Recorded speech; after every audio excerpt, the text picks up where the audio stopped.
Howdy. Hey y'all, we're here with the craft box, black walnut stained craft box. I've got the either hot glue gun holder or whatever holder the person wants to use it for, whatever they want to use it for. I've already got it built, got it stained. Now we're going to attach it to this. I'm going to stain it a little bit more after I get it on here because I'm going to stain the holes. Once I built these yesterday, assembled them, went ahead and pre-drilled the holes into this. So we'd be good to go.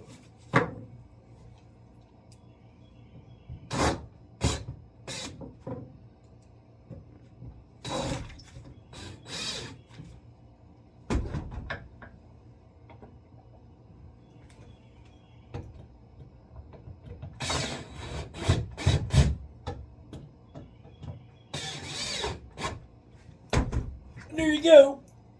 Yowza.